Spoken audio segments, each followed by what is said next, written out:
kita masih lagi bermain dengan naratif kita tiada maruah dalam kerajaan perpaduan. Apakah presiden kita juga tidak ada maruah? Adakah timbalan presiden kita juga tidak ada maruah? Naib presiden kita tidak ada maruah? Tok Wan Rosdi di Pahang tidak ada maruah? Yang Amat Berhormat Datuk Seri Syarani di Perak tidak ada maruah? Tapi UMNO kononnya kita ni bermaruah. Kita nak serahkan jawatan, kita nak keluar daripada kerajaan, kita keluar kerajaan perpaduan, Pahang juga akan terbubar, Perak juga akan terbubar.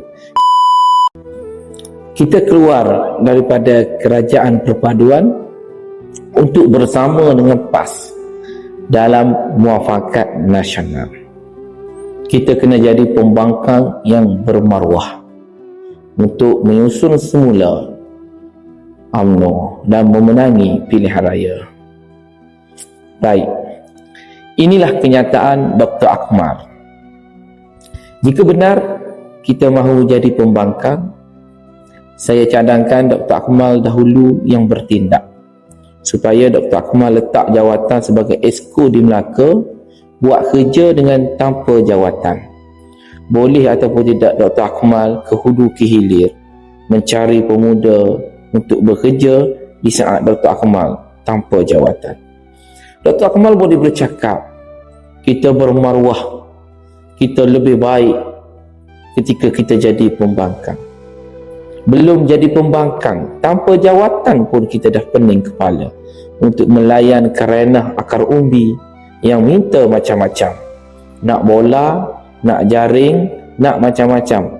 Itu pun Dr. Akmal belum lagi sediakan. Kita ada pemuda di setiap bahagian. Adakah pemuda di peringkat bahagian itu berjalan dan bergerak dengan aktiviti dan program untuk memastikan orang-orang muda disantuni? Jawapannya tidak. Kita masih lagi bermain dengan naratif kita tiada maruah dalam kerajaan perpaduan. Apakah presiden kita juga tidak ada maruah? Adakah timbalan presiden kita juga tidak ada maruah? Naib presiden kita tidak ada maruah? Tok Wan Rosdi di Pahang tidak ada maruah? Yang Amat Berhormat Datuk Seri Syarani di Perak tidak ada maruah?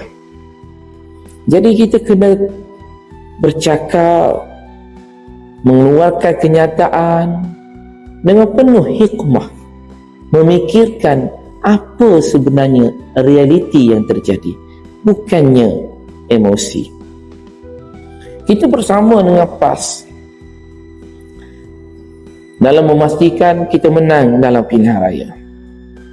Hari ini PAS bergaduh dengan Bersatu, sebab Bersatu bukan lagi Perdana Menteri. Bersatu pembangkang, PAS juga pembangkang. Tapi nasib baik PAS ada negeri yang boleh mereka pegang. Bersatu berusaha untuk sekurang-kurangnya ada sebuah negeri di Perlis, sanggup buat apa sahaja untuk dapatkan jawatan. Tapi UMNO kononnya kita ni bermaruah, kita nak serahkan jawatan, kita nak keluar daripada kerajaan, kita keluar kerajaan perpaduan, Pahang juga akan terbubar, Perak juga akan terbubar. Siapakah yang akan ganti Tok Wan Rosdi? Adakah Tok Wan Rosdi akan jadi Menteri Besar? Jawapannya tidak. Adakah Menteri Besar Perak Datuk Seri Syarani akan jadi Menteri Besar? Jawapannya tidak. Dr. Akmal bercakap selesa sebab Dr. Akmal berada di Merlimau, Melaka. Melaka di bawah pentadbiran UMNO. Ketua menterinya Datuk Seri Rauf. Adun dan Exco Dr. Akmal. Dr. Akmal dah ada jawatan di Melaka. Dr. Akmal adalah kerajaan di Melaka. Bagaimana pula kami di negeri pembangkang? Dan negeri mana yang kita nak target menang? Adakah kita target nak dapat Pulau Pinang? Adakah kita target nak dapat Selangor? Pahang? Kita terlepas. Perak? Kita terlepas. Kelantan? Kita terlepas. Terengganu? Kita terlepas. Kedah? Kita terlepas. Perlis? Kita terlepas. Apa yang kita nak? Mana maruah kita? Mana? Jadi hari ini, semalam, kita telah didedahkan oleh Ilham Center. Kekalahan UMNO Barisan Nasional disebabkan oleh persepsi berkaitan dengan DAP, no Anwar, no DAP, no Bersatu. Jadi apa fungsi pemuda-pemuda kita? Untuk mempertahankan UMNO daripada diserang. Hari ini saya nampak Dr. Akmal pun terpaksa menerima naratif yang pembangkang sediakan. Pas cok amdap kepada kita, pas label kita lemah, akhirnya kita akur dengan kelemahan itu. Bukannya kita bangkit untuk memberi penjelasan. Patutnya Dr. Akmal bagi penjelasan kepada akar umbi UMNO, terutamanya anak-anak muda. Kenapa hari ini UMNO bersama dengan kerajaan perpaduan? Kita kena jelaskan, berikan perincian, berikan, duduk dalam TikTok, bermain dekat media, supaya anak-anak muda rasa seronok dan mereka mudah faham. Bukannya kita terpedaya dengan naratif. Kita hari ini nak keluar kerajaan kerana kita akur dengan naratif yang dimainkan oleh pembangkang. Jadi kepada Dr. Akmal, saya pemuda, Doktor. Saya yang mempertahankan Dr. Akmal, dan saya lah antaranya yang mengundi Dr. Akmal dengan harapan Dr. Akmal akan memulihkan semula UMNO, dengan harapan Dr. Akmal akan santuni semua pemuda-pemuda. Saya boleh berbeza pandangan dengan Dr. Akmal. Jangan marah saya. Sebab Dr. Akmal pun boleh berbeza pandangan dengan Presiden. Kita boleh berbeza pandangan, kita boleh berbeza pendapat. Seperti mana Dr. Akmal lakukan. Saya nampak tidak selari dengan Dr. Akmal. Kerana Dr. Akmal juga tidak selari dengan Presiden dan pucuk pimpinan parti. Sampai bila?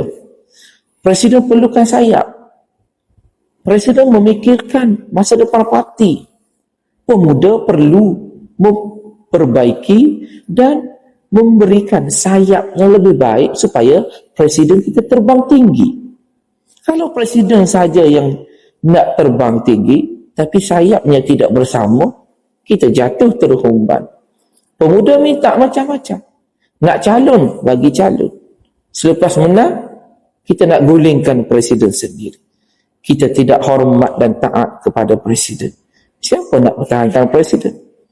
Kita nak pertahankan UMNO kerana adanya Presiden. UMNO tidak akan jadi kuat tanpa Presiden. Dan apa yang ada pada hari ini adalah jasa Presiden. Saya bukan untuk menjilat, saya bukan untuk memuji, tetapi ini hakikatnya. Presiden terpaksa berkorban jiwa dan raganya semata-mata untuk memastikan 8 ahli parlimen UMNO berada dalam kabinet, menjaga orang Melayu. Sedangkan hari ini kita cakap Melayu tergugat. Kita kena ceritakan kepada rakyat, terutamanya akar umbi, kehebatan UMNO dalam kerajaan. Pilihan raya PBT tidak mampu dilaksanakan sebab ada UMNO. Orang masih lagi tergantung kerana UMNO yang mempertahankan. Kampung baru yang nak jadikan sebagai kawasan UNESCO, siapa yang menghalang? UMNO. Siapa yang melaksanakan dasar tahfiz negara? UMNO. Siapa yang menubuhkan taska autism? UMNO. Jadi kenapa kita tidak bagi tahu bahawasanya UMNO bukannya penjilat? Adakah DAP menghalang tahfiz negara? Apanya tidak. Tapi kita ditakutkan dengan DAP. Siapa yang menakutkan? Pembangkang dan PAS. Makna kata hari ini UMNO betul-betul takut. Yang takut adalah ketua pemuda yang tidak berani untuk melawan dan menangkis dakwaan tomahan daripada PAS. Hari ini kita nak bersama dengan PAS. Dr. Akmal, fikir masak-masak, fikir dalam-dalam. Dr. Akmal boleh nak buat sesuatu keputusan, tapi tanyalah ketua-ketua pemuda di peringkat bahagian. Berapa ramai ketua-ketua bahagian yang hari ini bersetuju jika kita jadi pembangkang? Dalam kerajaan pun kita masih meminta-minta. Jadi pembangkang, kita meronta-ronta. Apalah guna sangat kita kalau bersuara lantang tanpa pegang jawatan? Adakah kita akan dihormati? Adakah kita ini akan menjadi parti yang hebat? Bersatu hari ini dihinjak-hinjak. Sebab apa? Sebab dia jadi pembangkang. PAS hari ini berkira-kira. Sebab apa? Sebab jadi pembangkang. Tidak ada parti yang lebih bermaruah sekiranya jadi pembangkang. Kita pernah jadi pembangkang di Sabah. Adakah selepas kita jadi pembangkang kita boleh jadi kerajaan? Tidak, Datuk Akmal. Jangan buat perbandingan Melaka dengan Kelantan. Jangan buat perbandingan Melaka dengan Pahang. Ya, hari ini UMNO Melaka nampak hebat. Dr. Akmal mantap. YB Helmi ni. Siapa lagi? Ketua Menteri Rauf boleh buat macam-macam. Sebab apa? Sebab kita kerajaan. Kalau kita pembangkang, belum tentu kita boleh buat program seperti mana Melaka. Saya cemburu dengan apa yang ada di Melaka. Boleh sambut tahun baru, boleh buat macam-macam sebab kita ada jawatan. Dengan jawatan itulah kita naikkan maruah. Tak ada guna kalau kita kononnya bermaruah tapi tak boleh buat apa-apa. Anak kita minta sesuatu, isteri kita minta sesuatu, kita nak cakap abang bermaruah sebab tak ada kerja, abang bermaruah sebab tak ada gaji. Anak akan lari, isteri akan tinggal. Fikir-fikirlah wahai anak muda. Saya pemuda UMNO sangat menghormati, tetapi kali ini tidak, kerana kita sudah ada pengalaman. PAS bukan jaminan UMNO. Maruah UMNO bukan pada PAS. Tidak sesekali UMNO ini akan dipuja dan dipuji kerana bersama dengan PAS. Sedangkan yang melawan kita adalah PAS. Fikir-fikir Dr. Akmal, fikir panjang-panjang. Biarlah presiden kita terbang tinggi supaya presiden kita bermaruah sebab pemuda bersama. Pemuda cara kita, tapi bimbang pemuda orang tidak cara kita. Hei Dr. Akmal.